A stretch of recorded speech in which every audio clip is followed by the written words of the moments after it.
ಕುಬೇರರ ಕೊನೆಗಾಲ ವಿಶೇಷ ಚರ್ಚೆ ನಾನು ಮತ್ತೆ ಮುಂದುವರಿಸ್ತಾ ಇದ್ದೀನಿ. ಪ್ರದೀಪ್ ಅವರು ಇದ್ದಾರೆ, ಅವ್ರನ್ನ ಮಾತನಾಡಿಸ್ಬಿಡ್ತೀನಿ. ನಾನು ಪ್ರದೀಪ್ ರಾಯ್ಕರ್ ಅವರು, ಕ್ರೆಡಾಯಿ ಕರ್ನಾಟಕದ ಮಾಜಿ ಅಧ್ಯಕ್ಷರು. ಪ್ರದೀಪ್ ಅವರು, ಇನ್ನೊಂದು ಪ್ರಶ್ನೆ ಬಂತು ನಮಗೆ. ಈಗ ಈ ಬಿಸ್ನೆಸ್ಮನ್ಗಳ ವಿಚಾರದಲ್ಲಿ ಹೌದು, ಬಿಸ್ನೆಸ್ ಮಾಡೋದು ಕಷ್ಟ, ಬೇಕಾದಷ್ಟು ಡಿಪಾರ್ಟ್ಮೆಂಟ್ಗಳಿಗೆ ಅಲಿಬೇಕಾಗುತ್ತೆ, ಒಮ್ಮೆ ಒಂದು ಸಕ್ಸಸ್ ನೋಡಿಬಿಡ್ತಾರೆ ಸರ್. ಆ ಥರ ಸಕ್ಸಸ್ ನೋಡ್ತಾ ಇದ್ದಂತೆಯೇ ಅವರ ಮೇಲೆ ಫಸ್ಟ್ ಯಾರು ಕಣ್ಣು ಬೀಳುತ್ತಪ್ಪ ಅಂತ ಹೇಳಿದ್ರೆ ಆಬ್ವಿಯಸ್ಲಿ ಪೊಲಿಟಿಷಿಯನ್ಸ್ದು.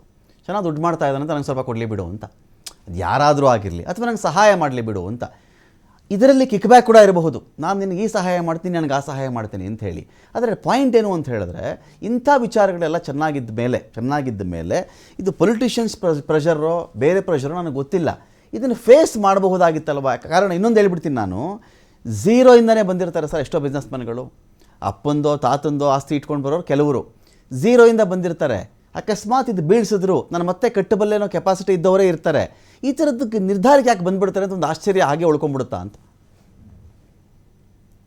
ನಿಮ್ಮ ಈ ಒಂದು ಪ್ರಶ್ನೆಗೆ ಹೇಳ್ಬೇಕು ಅಂತ ಹೇಳಿದ್ರೆ, ಬಿಸ್ನೆಸ್ ಮಾಡೋರಿಗೆ ಕ್ರೆಡಿಬಿಲಿಟಿ ಉಳಿಸ್ಕೊಂಡು ಬರುವಂತಹ ಒಂದು ವಿಧಾನವನ್ನ ಅದನ್ನ ಅವರು ಅಳವಡಿಸ್ಕೊಂಡಿರ್ತಾರೆ. ತನ್ನ ಕ್ರೆಡಿಬಿಲಿಟಿಗೆ ಯಾವುದೇ ರೀತಿಯಿಂದ ಧಕ್ಕೆ ಬರಬಾರ್ದು ಅನ್ನೋದನ್ನ ಅವರು ಸೂಕ್ಷ್ಮವಾಗಿ ಅದನ್ನ ತಮ್ಮ ಆರ್ಗನೈಸೇಷನ್ ಅಲ್ಲಿ ನೋಡ್ತಾ ಇರ್ತಾರೆ. ಯಾಕಂತ ಹೇಳಿದ್ರೆ, ಒಂದು ಸಾರಿ ಕ್ರೆಡಿಬಿಲಿಟಿಯಲ್ಲಿ ಏನಾದ್ರೂ ಸ್ವಲ್ಪ ವ್ಯತ್ಯಾಸ ಆಯ್ತು ಅಂತ ಹೇಳಿದ್ರೆ, ಮುಂದೆ ಫ್ಯೂಚರ್ ನಲ್ಲಿ ಬಿಸ್ನೆಸ್ ಮಾಡ್ಕೊಂಡು ಪೊಲಿಟಿಕಲ್ ಏರಿಯಾ ಬೇರೆ, ಈ ಬಿಸ್ನೆಸ್ ಮಾಡ್ಬೇಕು ಅಂತ ಹೇಳಿದ್ರೆ ಕ್ರೆಡಿಬಿಲಿಟಿ ಮೇಂಟೈನ್ ಮಾಡ್ಕೊಂಡು ಫ್ಯೂಚರ್ ಅನ್ನು ನೋಡ್ಕೊಳ್ತಾ ಇರಬೇಕು. ಅದಕ್ಕೆ ಏನು ಧಕ್ಕೆ ಆಯ್ತು ಅಂತ ಹೇಳಿದ್ರೆ ನಾನು ಫ್ಯೂಚರ್ ಮುಂದೆ ಉದ್ಯೋಗ ಮಾಡ್ಲಿಕ್ಕೆ ಆಗಲ್ಲ ಅನ್ನೋದು ಅವರ ತಲೆಯಲ್ಲಿ ಭ್ರಾಂತಿಯಾಗಿ ಕುತ್ಕೊಂಡಿರುತ್ತೆ.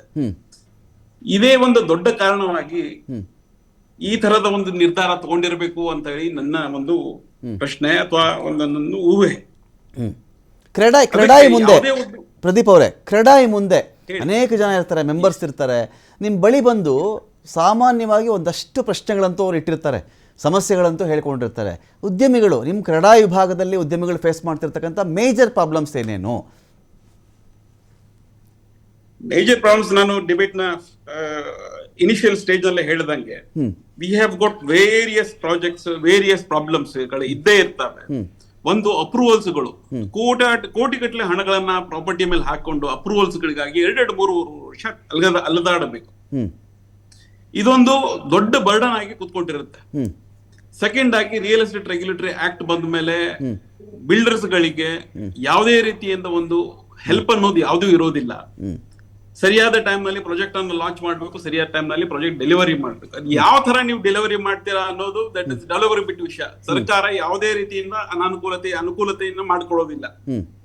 ಫೈನಾನ್ಷಿಯಲ್ ಫಂಡ್ ಗಳು ಬೇಕು ಅಂತ ಹೇಳಿದ್ರೆ ಆಲ್ ದಿ ರಿಕ್ವೈರ್ಡ್ ಅಪ್ರೂವಲ್ಸ್ ಅದು ಇದು ಸರಿಯಾಗಿ ಇರಬೇಕು.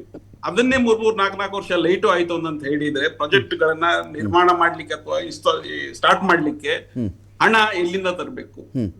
ಸೊ ಇದು ದೊಡ್ಡ ವಿಷಯವಾಗಿರುತ್ತೆ. Fund management is going to be a difficult task in the real estate industry. ದೊಡ್ಡ ವಿಷಯ. ಇದನ್ನ ಡೆವಲಪರ್ ಗಳಿಗೆ ಗೊತ್ತು ಅದು ಯಾವ ರೀತಿಯಿಂದ ನಾವು ಮಾಡ್ಬೇಕು ಅಂತ. ಆಕ್ಟ್ ಬಂದ ಮೇಲೆ ಜನರು ಬಹಳ ಸಿಸ್ಟಮೆಟಿಕ್ ಆಗಿ ವರ್ಕ್ ಮಾಡ್ತಾ ಇರ್ತಾರೆ.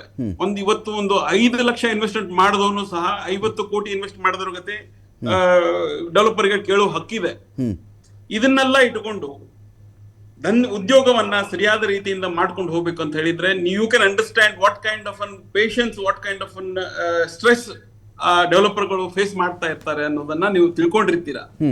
ಇಂಥ ಸಬ್ಜೆಕ್ಟ್ ನಲ್ಲಿ ಇಂಥ ವಿಷಯಗಳು ನಡೀತಾ ಇರ್ಬೇಕಾದ್ರೆ ಅಡಿಷನಲ್ ಆಗಿ ನಮ್ಮ ಇದೊಂದು IT ಡಿಪಾರ್ಟ್ಮೆಂಟ್ ನಾವು ಏನ್ ಮಾತಾಡ್ತಾ ಇರ್ತೀವಿ, ಇದೊಂದು ತಿಂಗಳಗಟ್ಲೆ ನಾವು ಆಫೀಸ್ ನಲ್ಲಿ ಕೂತ್ಕೊಂಡು ನಾವು ವರ್ಕ್ ಮಾಡ್ತಾ ಇರ್ಬೇಕಾಯ್ತು ಅಂತ ಹೇಳಿದ್ರೆ ಬೇರೆ ಉದ್ಯೋಗ ಹೇಗೆ ನಡೀತಾ ಇರ್ಬೇಕು? There are so many thousands of clients, end users, ಅವ್ರ ಹಣ ಹಾಕಿರ್ತಾರೆ. ಅವ್ರ ಹಣಕ್ಕೆ ಸರಿಯಾಗಿ ನಾವು ಡೆಲಿವರ್ ಮಾಡ್ಬೇಕು. ಅದೆಲ್ಲ ತೊಂದರೆಗಳು ಆಗ್ತಾ ಇರ್ತವೆ. ಇದು ನಾವು ಒಂದು ಸಣ್ಣ ಸಬ್ಜೆಕ್ಟ್ ನಲ್ಲಿ ಮಾತಾಡ್ತಾ ಇರ್ತೀವಿ, ಬಟ್ ಮ್ಯಾಸಿವ್ ಆಗಿ ನಾವು ಹೇಳ್ಬೇಕು ಅಂತ ಹೇಳಿದ್ರೆ ಸ್ಟ್ರೆಸ್ ಇದ್ದೇ ಇರುತ್ತೆ. ಯಾವುದೇ ಡೆವಲಪರ್ ಗಳಾದ್ರೂ ಸ್ಟ್ರೆಸ್ ಇದ್ದೇ ಇರುತ್ತೆ. ವಿದೌಟ್ ಸ್ಟ್ರೆಸ್ ಯಾವುದೋ ಡೆವಲಪರ್ಗಳು ಯಾವುದೇ ಇಂಡಸ್ಟ್ರಿ ನಡಿಲಿಕ್ಕೆ ಸಾಧ್ಯನೇ ಇಲ್ಲ. ಇದು IT ದಾಳಿ ಅನ್ನೋದು ಅಡಿಷನಲ್ ಆಗಿ ಒಂದು ಸ್ಟ್ರೆಸ್ ಕ್ರಿಯೇಟ್ ಮಾಡಿರಬೇಕು, ಈ ತರ ಒಂದು ನಿರ್ಧಾರವನ್ನು ತೆಗೆದುಕೊಳ್ಳಲಿಕ್ಕೆ ಮಾಡಿರಬೇಕು ಅಂತ ನನ್ನೊಂದು ಅಭಿಪ್ರಾಯ.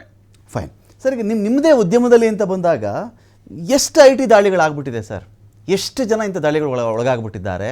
ಎಷ್ಟು ಜನ ಸುಸೈಡ್ ಮಾಡ್ಕೊಂಡಿದ್ದಾರೆ ಅಂತ? ಅಂದರೆ ನಾನು ಏನು ಹೇಳ್ತಿರೋದು, ಐಡಿಯಲ್ ಸಿಚುವೇಶನ್ ಎನ್ನುವಂತಹದ್ದು ಯಾವುದೇ ವ್ಯವಹಾರದಲ್ಲಿ ವೃತ್ತಿಯಲ್ಲಿ ಇಲ್ಲ ಸರ್. ಇದೊಂದು ಆದರ್ಶ, ಹೀಗಿದ್ದರೆ ಅದ್ಭುತವಾಗಿ ಇದ್ಬಿಡ್ತಿತ್ತು ಅಂತ ಹೇಳಿ ಒಂದು ಕಾಲ್ಪನಿಕ ಅಷ್ಟೇ ಅದು. ನಮ್ಮ ಪ್ರೊಫೆಷನಲ್ಲೂ ಇದೆ ಅದು. ಈಗ ನೀವು 4 ಜನ ಗೆಸ್ಟ್ ಹೇಳಿರ್ತೀವಿ ಸರ್, ನಾವು 4 ಜನ ಗೆಸ್ಟ್ ಹೇಳಿರ್ತೀವಿ, ಕಡೆ ಮೂಮೆಂಟಲ್ಲಿ ನಾನು ಬರೋಕ್ಕಾಗ್ತಿಲ್ಲ, ನನಗೆ ಹುಷಾರಿಲ್ಲ, ಎಲ್ಲಿ ಹೋಗ್ಬಿಟ್ವಿ ಅಂದಾಗ ನಮ್ಗೆ ಅಷ್ಟೇ ಈಕ್ವಲ್ ಆಗಿರ್ತಕ್ಕಂಥವ್ರು ಆ ಸಂದರ್ಭಕ್ಕೆ ಅವೈಲಬಿಲಿಟಿ ನಾವು ಇದನ್ನು, ಅದು ನಮಗೊಂದು ಸ್ಟ್ರೆಸ್ಸೇ ಅದು.